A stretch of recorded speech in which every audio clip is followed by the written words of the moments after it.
Yeah match number 14 royal Challengers Bengaluru versus Gujarat Titans అనమాట. మనం ఈ మ్యాచ్‌లో చూసుకుంటే ఇదివరకు ఒకలా ఉండేది ఆర్‌సీబీ టీమ్. ఇప్పుడు ఒకలాగా ఉందనమాట. అదే లాస్ట్ సీజన్‌లో పవర్ ప్లేలోనే 40కి 4 వికెట్స్, 50కి 4 వికెట్స్ పోతే మాత్రం కింద వచ్చే బ్యాట్స్‌మెన్ టైలెండర్స్ అంతా 120, 100కి ఆల్ ఔట్ అయిపోయారనమాట. ఇప్పుడు అలా లేదనమాట ఆర్‌సీబీ టీము. 40కి 4 వికెట్స్ పడిపోయినా కూడా 170 దాకా మ్యాచ్ అది తీసుకెళ్ళగలుగుతున్నారంటే hands up for Dinesh Karthik and his team for selection in action. అండ్ ఈ మ్యాచ్లో చూసుకుంటే మాత్రం ఫస్ట్ జీటీ వాళ్ళు వచ్చేసి టాస్ గెలిచి ఫీల్డింగ్ తీసుకున్నారు. ఆర్సీబీ వాళ్ళని బ్యాటింగ్ చేయమని చెప్పారు. ఆర్సీబీ వాళ్ళు వచ్చేసి ప్యాట్ ఫిల్ సాల్స్ వచ్చేసి 13 బాల్స్లోనే 14 రన్స్ చేశాడు. ఒక బౌండరీ, ఒక 6 చేసి సిరాజ్ బౌలింగ్లో బౌల్డ్ అయిపోయాడు అనమాట. అంతకుముందు వచ్చేసి ఒక బాల్ స్టేడియం బయటికి 6 కొట్టాడు. స్టేడియం బయటికి 6 కొడితే మాత్రం ఎంపైర్స్ వచ్చేసి బాల్ చేంజ్ చేశారు.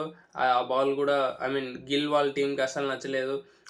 ఫిఫ్త్ ఓవర్లో బాల్ బయటికి కొట్టాడు. 5 ఓవర్స్ అయిపోయింది, ఇది 7 ఓవర్స్ 8 ఓవర్స్ బాల్ ఇచ్చినట్లున్నారు అనేసి కొద్దిగా ఆర్గ్యూ చేశాడు గిల్లు.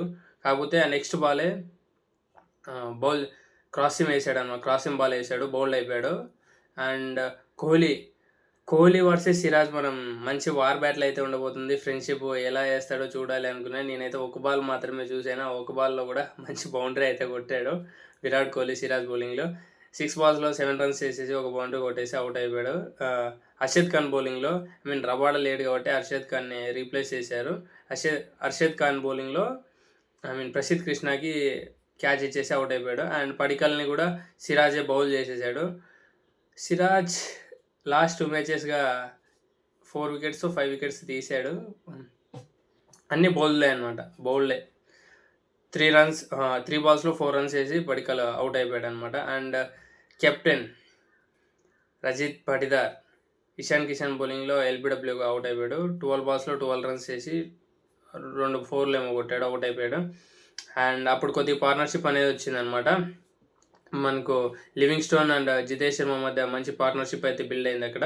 జితేష్ శర్మ వచ్చేసి 21 బాల్స్లో 33 రన్స్ వేసి సాయి కిషోర్ బౌలింగ్లో రాహుల్ తివాటికాకి క్యాచ్ ఇచ్చేసి వెళ్ళిపోయాడు. 5 4s 1 6 మాత్రమే చేశాడు. ఇంకొక 2 ఓవర్స్ ఆడింటే జితేష్ శర్మ బాగుండేమో అని అనుకుంటున్నాను. అండ్ మనకు మళ్ళీ కునాల్ పాండే కూడా వెంటనే అవుట్ అయిపోయాడు అనమాట. 5 బాల్స్లో 5 రన్స్ వేసి సాయి కిషోర్ బౌలింగ్లో బౌలర్కే క్యాచ్ ఇచ్చేసాడు అనమాట అదైతే. అండ్ అక్కడ సాయి కిషోర్ కూడా మంచి క్యాచ్ పట్టుకున్నాడు. అండ్ ఆ తర్వాత మనకు లివింగ్ స్టోన్ లాస్ట్లో సిరాజ్ వచ్చేసి మళ్ళీ లివింగ్ స్టోన్ అవుట్ చేశాడు. 40 బాల్స్లో 54 రన్స్ చేశాడు. ఒక 4 5 6 కొట్టాడు అనమాట అక్కడ. రషీద్ ఖాన్కి అయితే దుమ్ము దులిపేశాడు అని చెప్పవచ్చు అక్కడ. అండ్ మనకు భువనేశ్వర్ వచ్చేసి లాస్ట్లో 2 బాల్ కొట్టాడు. And team David last ball bowled అయినాడు కానీ ప్రసిద్ధ్ కృష్ణ అంతవరకు కూడా 18 బాల్స్లో 32 రన్స్ చేసి మంచిగానే బ్యాటింగ్ చేశాడు. 3 4లు 2 6లు ఏమి కొట్టాడు. ఓకే, మిడిల్ ఆర్డర్ అంతా ఈ మ్యాచ్లో టెస్ట్ అయిందని చెప్పొచ్చు. ఆర్సీబీ మిడిల్ ఆర్డర్కి మంచి టెస్ట్ అయితే వచ్చింది ఇక్కడ. ఓపెనర్లు బాగా ఆడితే ఇంకా ఏం చేంజెస్ చేయనవసరం లేదు, మంచిగానే ఉంది బౌలింగ్ డిపార్ట్మెంట్ కూడా. ఒక్కొక్కసారి రన్స్కి వెళ్ళినా కూడా కొంతమంది కంబ్యాక్ చేస్తున్నారు. చూడొచ్చు మనం భువనేశ్వర్ ఎలా చేస్తున్నాడు. అండ్ జాష్ హజల్వుడ్ కానీ ఇంకా ఎస్ దయాల్ కానీ మంచిగానే బౌలింగ్ చేస్తున్నారు. బ్యాటింగ్ నుంచి ఇంకొక 20 రన్స్, ఇప్పుడు 170 కొట్టారు కదా, 170 కాకుండా 190 అలా ఉంటే మాత్రం ప్రెజర్ అయ్యేది అనమాట. వాళ్ళు కూడా 18th ఓవర్లో మ్యాచ్ కంప్లీట్ చేశారు కాబట్టి ఇంకొక 20 రన్స్ ఉండింటే 19th ఓవర్లో ఆ 17th ఓవర్లో అనుకుంటా 3 6s ఏమో కొట్టారు బట్లరు. ఆ 3 6s లేకుండా ఇంకొక 20 రన్స్ ఉండింటే మాత్రం ఏమన్నా ఆర్సీబీకి కూడా గెలిచే ఛాన్సెస్ ఉండేవి. చూద్దాం. మనకు జీటీ బౌలింగ్ విషయానికి వస్తే మాత్రం సిరాజ్ వచ్చేసి 4 ఓవర్స్లో 19 రన్స్ ఇచ్చి 3 వికెట్స్ తీసుకున్నాడు. అండ్ అర్షద్ ఖాన్ 2 ఓవర్స్లో 17 రన్స్ మాత్రమే ఇచ్చి 1 వికెట్ తీసుకున్నాడు. అండ్ ప్రసిద్ధ్ కృష్ణ ఫస్ట్ 3 ఓవర్స్లో మాత్రం 3 ఓవర్స్కి 10 రన్స్ మాత్రమే ఇచ్చాడు. మళ్ళీ ఆ తర్వాత కాదు, ఇది లాస్ట్లో టీమ్ డేవిడ్ కొట్టాడు. ఆ లాస్ట్ ఓవర్లో 16 రన్స్ ఏమో కొట్టాడు. 4 ఓవర్స్లో 26 రన్స్ ఇచ్చి 1 వికెట్ మాత్రమే తీసుకున్నాడు. అండ్ ఇషాన్ కిషన్ వచ్చేసి 2 ఓవర్స్లో 27 రన్స్ 1 వికెట్ అనమాట. అండ్ సాయి కిషోర్ వచ్చేసి 4 ఓవర్స్లో 22 runs 2 wickets. And Rashid Khan అస్సలు ఈ సీజన్లో అయితే మంచి పర్ఫార్మెన్స్ ఇవ్వడం లేదు. 4 ఓవర్స్‌లో 54 రన్స్ ఇచ్చి ఒక్క వికెట్ కూడా తీసుకోవడంలో అసలు ఏం ఇంపాక్ట్ కూడా ఏం లేదు తన నుంచి అసలు వాళ్ళ టీమ్‌కి. అండ్ మనకు జీటీ బ్యాటింగ్ చూసుకుంటే మాత్రం సెకండ్ ఇన్నింగ్స్‌లో మనకు గిల్ అంతగా పెద్ద స్టార్ట్ ఏమి ఇవ్వలేదు. 14 బాల్స్‌లో 14 రన్స్ చేసాడనమాట. ఆ 14 రన్స్‌లో కూడా ఒక 4, ఒక 6 కొట్టాడు. మిగతా 4 రన్‌లు ఏమో తీసాడు అంతే.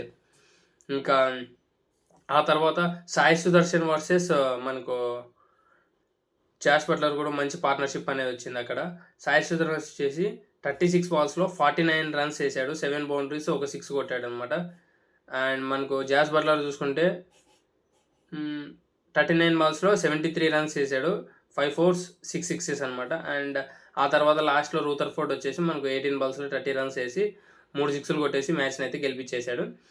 అండ్ మనకు బౌలింగ్ చూసుకుంటే ఆర్సీబీ బౌలింగ్ చూసుకుంటే మాత్రం 4 ఓవర్స్‌లో 23 రన్స్ ఇచ్చాడు భువనేశ్వర్ కుమార్. ఒక వికెట్ మాత్రమే తీసుకున్నాడు. అండ్ హజల్వుడ్ కూడా 4 ఓవర్స్‌లో 43 రన్స్ ఇచ్చాడు. అది లాస్ట్‌లో 3 సిక్సెస్ కొట్టడం వల్ల కొద్దిగా ఎక్స్‌పెన్సివ్ అని కనిపిస్తుంది కానీ 43 రన్స్. అంతకుముందు 3 ఓవర్స్‌లో 20 రన్సే ఇచ్చాడు. ఒక వికెట్ మాత్రమే తీసుకున్నాడు. ఓకే, పర్లేదు. లాస్ట్‌లో ఎవరికైనా కొడతారు, అది ఎలాంటి బౌలర్‌కైనా మామూలే అనమాట. లాస్ట్ 17, 18, 19 ఓవర్స్‌లో ఎవరు వచ్చినా కూడా మినిమం 15 రన్స్ ప్లస్ చేస్తుంటారు కాబట్టి ఓకే, ఫైన్.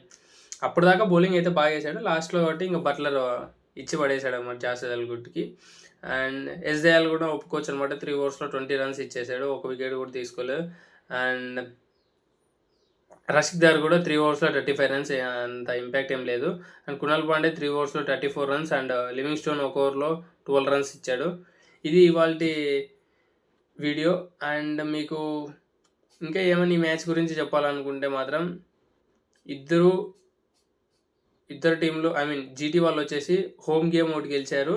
అండ్ ఇది ఒక అవే గేమ్, ఇది ఒకటి గెలిచారు, ఒకటి ఓడిపోయారు. అండ్ ఆర్సీబీ వాళ్ళని చూసుకుంటే మాత్రం 2 అవే గేమ్స్ గెలిచి ఇది వచ్చేసి హోమ్ గేమ్ గెలిచారు కాబట్టి హోమ్ గేమ్స్లో గెలవాలంటే ఏం చేయాలనేసి ఆలోచించుకోవాల్సి ఉంటుంది ఆర్సీబీ హోమ్ గేమ్స్లో గెలవాలంటే 210, 220 పెట్టాలి టార్గెట్. లేకపోతే మాత్రం ఏం చేయలేమన్నమాట. టాస్ కీలకంగా కాబోతుంది అనమాట. వాళ్ళు హోమ్ గేమ్లో గెలిచాలంటే వాళ్ళు టాస్ గెలిచాలి, ఫస్ట్ టాస్ గెలిచాలి, ఆ తర్వాత మ్యాచ్ గెలిచాలని ఆలోచించుకోవాల్సి ఉంటుంది. ఎందుకంటే ఆర్సీబీ అంటేనే మనకు చిన్నస్వామి గ్రౌండ్లో 60-65 మీటర్స్ 6 ఉంటుంది కాబట్టి టాస్ గెలిచిన టీంకే చాలా గెలిచే ఛాన్సెస్ ఎక్కువ ఉంటాయి. ఎందుకంటే షార్ట్ బౌండరీస్ ఉంటాయి.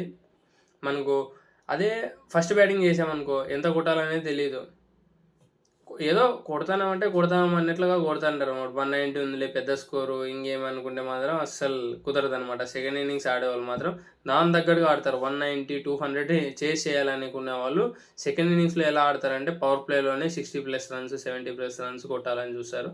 ఆ తర్వాత పవర్ ప్లేలోనే 60-70 రన్స్ వచ్చాయంటే ఇంకా మిడిల్ ఆర్డర్లో వాళ్ళు తీసుకెళ్ళిపోతారు అన్నమాట గేమ్ని.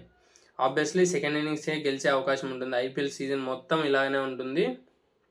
అండ్ ఫస్ట్ ఇన్నింగ్స్ వాళ్ళు గెలిచాలి అనుకుంటే మాత్రం ఇలా చిన్న బౌండరీస్ ఉన్న గ్రౌండ్లో ఫస్ట్ ఇన్నింగ్స్ ఆడి గెలిచాలి అనుకుంటే మాత్రం 210, 220 పెట్టాల్సి ఉంటుంది టార్గెట్. అది కూడా డౌటే. మంచి బౌలింగ్ ఉండి వాళ్ళకి 210, 220 పెడితే మాత్రమే గెలిచే ఛాన్సెస్ ఎక్కువ ఉంటాయి. ఇది ఇవాల్టి వీడియో. మరొక వీడియోతో మేము ముందుకు వస్తాను. ఇప్పటిదాకా ఈ వీడియో చూసింటే మాత్రం లైక్ చేయండి. అండ్ మీ ఫ్రెండ్స్లో ఎవరైనా క్రికెట్ లవర్స్ ఉంటే మాత్రం నా వీడియోస్ షేర్ చేయండి.